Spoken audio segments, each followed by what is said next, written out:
Hello guys, my self अभिषेक पांडे। हमारे channel अभ्यास coaching classes में आप सभी लोगों का स्वागत है। चैप्टर नंबर 1 है हमारा मानव भूगोल प्राकृतिक एवं विषय क्षेत्र। पाठ 1 नज़र में। जियोग्राफी का शाब्दिक अर्थ है पृथ्वी का वर्णन करना तथा उसके बदलते रूप का वर्णन करना। भूगोल को ज्ञान की शाखाओं की जननी कहा जाता है। मानव भूगोल मनुष्य तथा उसके पर्यावरण के पारस्परिक संबंधों का बोध कराता है। भूगोल की इस शाखा मानव भूगोल का अध्ययन 19वीं शताब्दी के अंत में चार्ल्स डार्विन की पुस्तक ऑरिजिन ऑफ स्पीशीज के प्रकाशन के समय हुआ।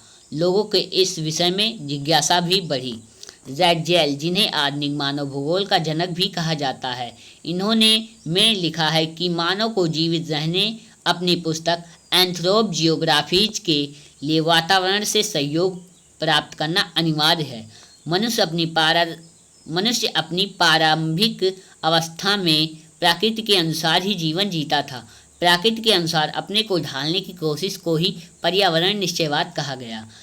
एलन सी सैम्पल रैटजेल के एक अमेरिकी शिष्य के अनुसार मानव भूगोल अस्थिर पृथ्वी तथा क्रियाशील मानव के बदलते रिश्तों का बोध कराता है। प्रकृति के नियमों को समझकर ही मानव को प्रौद्योगिकी का विकास किया और प्रकृति को अपने अनुसार ढाल लिया। इसे ही संभव या संभावनावाद कहा गया है। नव निश्चयवाद, जिसे आधुनिक निश्चयवाद तथा वैज्ञानिक निश्चयवाद भी कहा गया है, इसके प्रवर्तक ऑस्ट्रेलिया के महान भूगोलवेत्ता ग्रिफिथ टेलर हैं। नव निश्चयवाद प्रकृति पर पूर्ण निर्भरता एवं प्रकृति के अधिदोहन दोनों का निषेध करता है एवं मध्य मार्ग को अपनाने का समर्थक है। प्राचीन समय से लेकर आज तक मानव भूगोल के अध्ययन क्षेत्र एवं उपागमों में परिवर्तन होता रहा है। मानव भूगोल के अंतर्गत कई क्षेत्र एवं उपक्षेत्र शामिल हैं, जैसे सामाजिक भूगोल, राजनीतिक भूगोल, आर्थिक भूगोल आदि। हमारा प्रश्न है नंबर 1, मानव भूगोल मानव समाजों एवं और धरातल के बीच संबंधों का संश्लेषित अध्ययन है। मानव भूगोल की इस परिभाषा किस भूगोलवेत्ता द्वारा दी गई है? रैटजेल के द्वारा दी गई है। प्रश्न नंबर 2, मनुष्य ने रहने के लिए घर बनाया, नदी पार करने के लिए पुल बनाया। मनुष्य के इन प्रयासों को हम किस मानव भूगोल की विचारधारा के अंतर्गत रख सकते हैं? संभावनावाद या संभववाद। प्रश्न नंबर 3, प्राकृतिक पर्यावरण के अन्योन्य क्रिया की आरंभिक अवस्था में मानव प्राकृतिक पर्यावरण से अत्यधिक प्रभावित हुआ। उसने प्रकृति के आदेशों के अनुसार अपने आप को ढाल लिया। मानव के सामाजिक विकास की इस अवस्था को किस नाम से जाना जाता है? पर्यावरणीय निश्चयवाद। नव निश्चयवाद अथवा रुको और जाओ नव निश्चयवाद की संकल्पना किस भूगोलवेत्ता द्वारा प्रस्तुत की गई? ऑस्ट्रेलिया भूगोलवेत्ता ग्रिफिथ टेलर के द्वारा की गई। प्रश्न नंबर 5, टांडहाइम व उन जैसे संसार के विभिन्न क्षेत्रों के लोग प्रकृति द्वारा आरोपित अवरोधों पर विजय पाने में सक्षम हुए हैं। स्पष्ट कीजिए। संसार के विभिन्न क्षेत्रों में प्रौद्योगिकी का विकास करके लोग प्रकृति के अवरोधों पर विजय पाने में सक्षम हुए हैं। सर्दियों से बचने के लिए कृत्रिम उपकरणों का प्रयोग करते हैं। प्रश्न नंबर 6, मानव भूगोल अध्ययन के उपागमों के रूप में मानवतावादी एवं व्यवहारवादी विचारधाराओं का उदय कब हुआ? 1970 दशक में हुआ। प्रश्न नंबर 7, उपनिवेश युग में अन्वेषणों को गति मिली, इससे मानव भूगोल के अध्ययन में क्या मदद मिली? उत्तर नंबर 1 पॉइंट है, विश्व के विभिन्न क्षेत्रों से परिचित हुआ। नंबर 2 पॉइंट, विभिन्न प्रदेशों के संसाधनों का ज्ञान हुआ और पहुंच बनी। प्रश्न नंबर 8, राजनीतिक भूगोल के 2 उपक्षेत्र कौन से हैं? उत्तर निर्वाचन भूगोल व सैन्य भूगोल। प्रश्न नंबर 9, मानव भूगोल के अध्ययन के रूप में प्रादेशिक विश्लेषण किस समय अवधि में उपागम के रूप में प्रचलित हुआ? उत्तर उपनिवेश युग में। प्रश्न नंबर 10, भूगोल का मुख्य सरोकार क्या है? उत्तर भूगोल का मुख्य सरोकार पृथ्वी को मानव के घर के रूप में समझना और उन सभी तत्वों का अध्ययन करना है जिन्होंने मानव को पोषित किया है।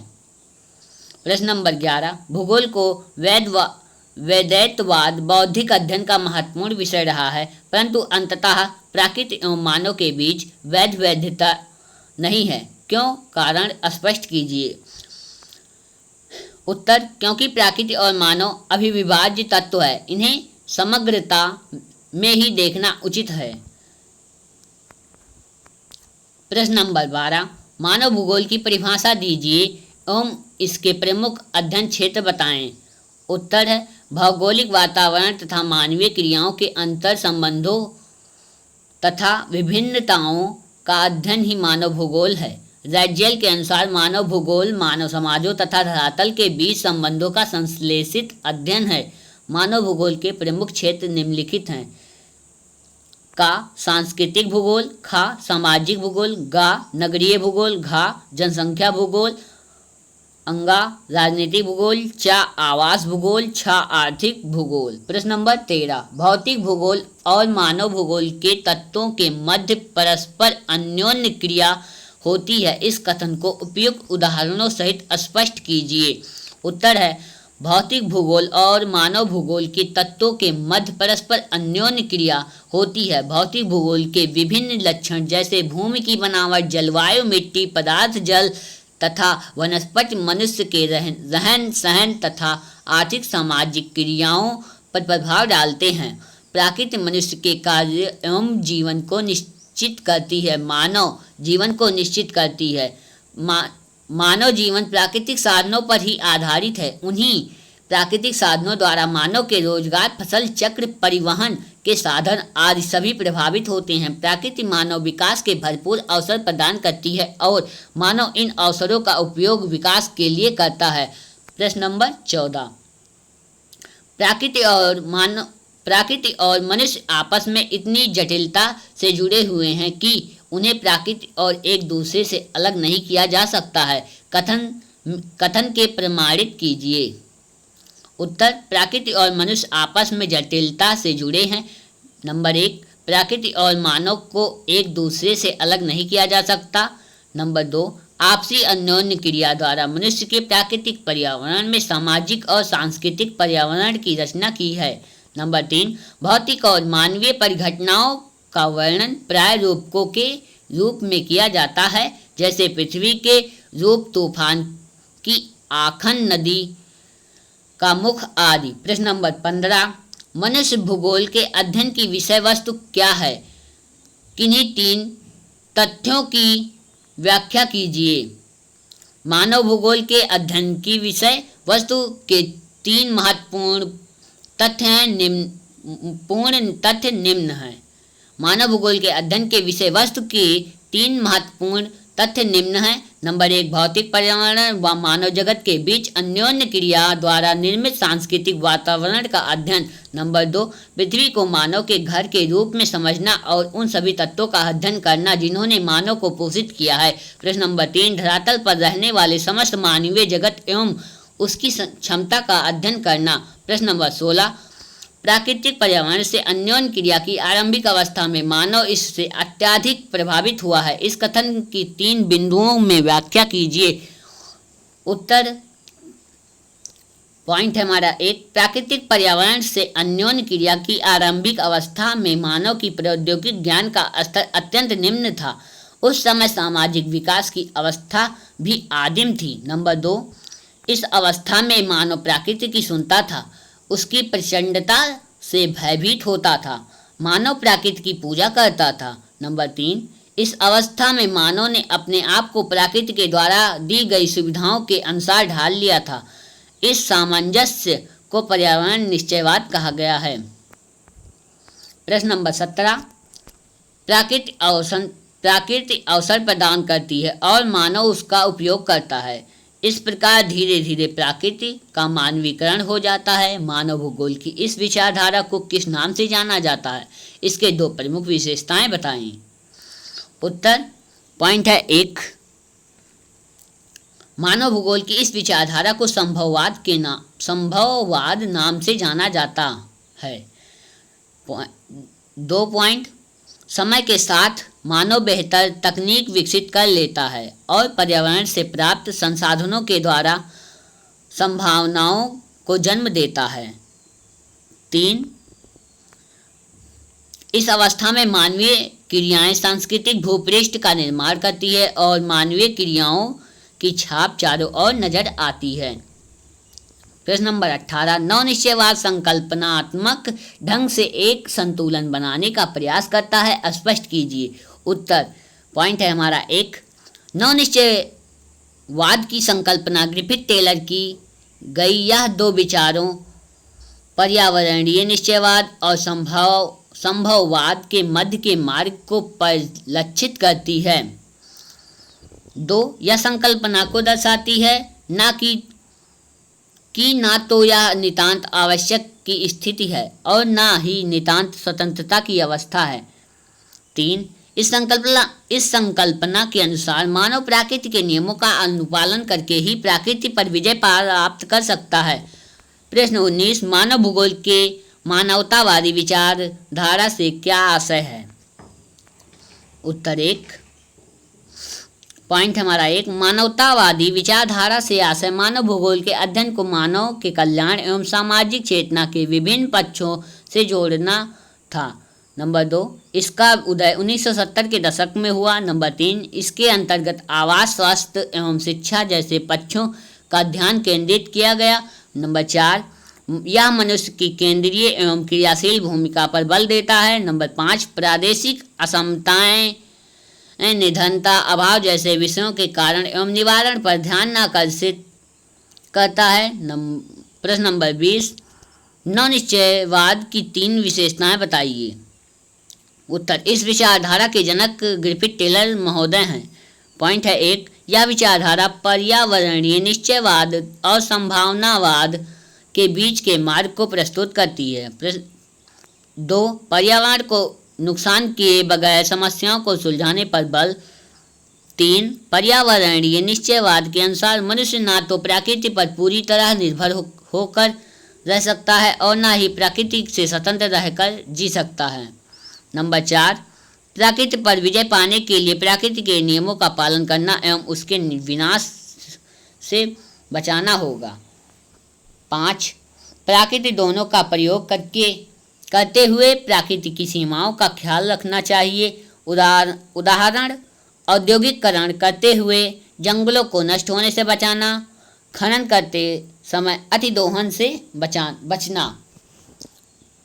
प्रश्न नंबर 21, नियतिवाद तथा संभववाद में अंतर स्पष्ट कीजिए। नियतिवाद, इस विचारधारा के अनुसार मनुष्य के प्रत्येक क्रियाकलाप को पर्यावरण से नियंत्रित माना जाता है। मानव की आदिम अवस्था में मानव के लगभग सभी क्रियाकलाप पूर्णतः प्राकृतिक पर्यावरण की शक्तियों द्वारा नियंत्रित थे। रैटजेल, रिटेज, हम्बोल्ट, हंटिंगटन आदि नियतिवाद के प्रमुख समर्थक थे। नियतिवाद सामान्यतः मानव को एक निष्क्रिय कारक समझता है जो पर्यावरणीय कारकों से प्रभावित होता है। उदाहरण, आदिवासियों की प्रकृति पर निर्भरता, किसानों की जलवायु पर निर्भरता, जलवायु के अनुसार शारीरिक गठन। संभववाद या संभावनावाद, इस विचारधारा के अनुसार मनुष्य अपने पर्यावरण में परिवर्तन करने में समर्थ है तथा वह प्रकृति प्रदत्त अनेक संभावनाओं की इच्छा अनुसार अपने लाभ के लिए उपयोग कर सकता है।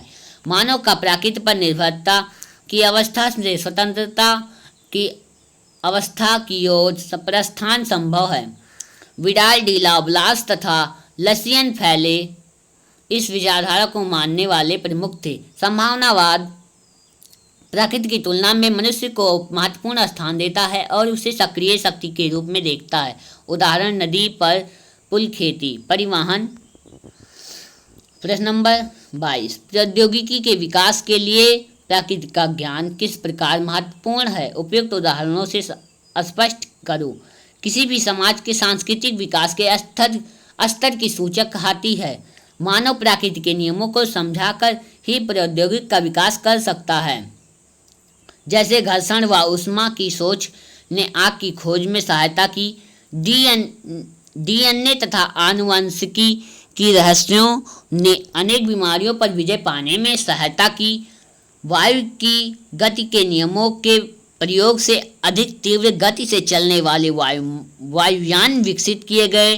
प्रकृति के ज्ञान के आधार पर ही सांस्कृतिक वातावरण का निर्माण होता है। प्रश्न नंबर 23, प्रकृति पर मानव प्रयासों की छाप स्पष्ट दिखाई देती है, उपयुक्त उदाहरणों द्वारा स्पष्ट कीजिए। उत्तर, प्रकृति अवसर प्रदान करती है और मानव उसका उपयोग करता है। धीरे धीरे प्रकृति का मानवीकरण हो जाता है तथा प्रकृति पर मानव प्रयासों की छाप पड़ने लगती है। जैसे ही तरंगित पहाड़ियों में चारागाहों का उपयोग, महासागरों का समुद्री मार्ग के रूप में उपयोग, उच्च भूमियों पर स्वास्थ्य विश्राम स्थल, अंतरिक्ष में उपग्रहों पर क्षेपण, कृषि नगर पुलों का निर्माण आदि। प्रश्न नंबर 24, समय के साथ मानव भूगोल को स्पष्ट करने वाले उपागमों में परिवर्तन आया है। मानव भूगोल के उपागमों में यह गात्यात्मकता विषय की परिवर्तनशील प्रकृति को दर्शाती है। इस कथन के संदर्भ में मानव भूगोल के प्रमुख उपागमों का उल्लेख कीजिए। उत्तर, पॉइंट हमारा 1, पहले विभिन्न समाजों के बीच अन्योन्य क्रिया नगण्य थी और एक दूसरे के विषय में ज्ञान सीमित था। 2, संसार के विभिन्न देशों की यात्रा करने वाले यात्री क्षेत्रों के विषय में सूचनाओं का प्रचार किया करते थे। 3, 15वीं शताब्दी के अंत में यूरोप में अन्वेषणों के प्रयास शुरू हुए और धीरे धीरे लोगों व देशों के विषय में मिथक व रहस्य खुलना शुरू हुए। 4, उपनिवेशिक युगों में अन्वेषणों को आगे बढ़ाने के लिए गति प्रदान की ताकि प्रदेशों के संसाधनों तक पहुंचा जा सके और उनके विषय में तालिका युक्त सूचनाएं प्राप्त हो सके।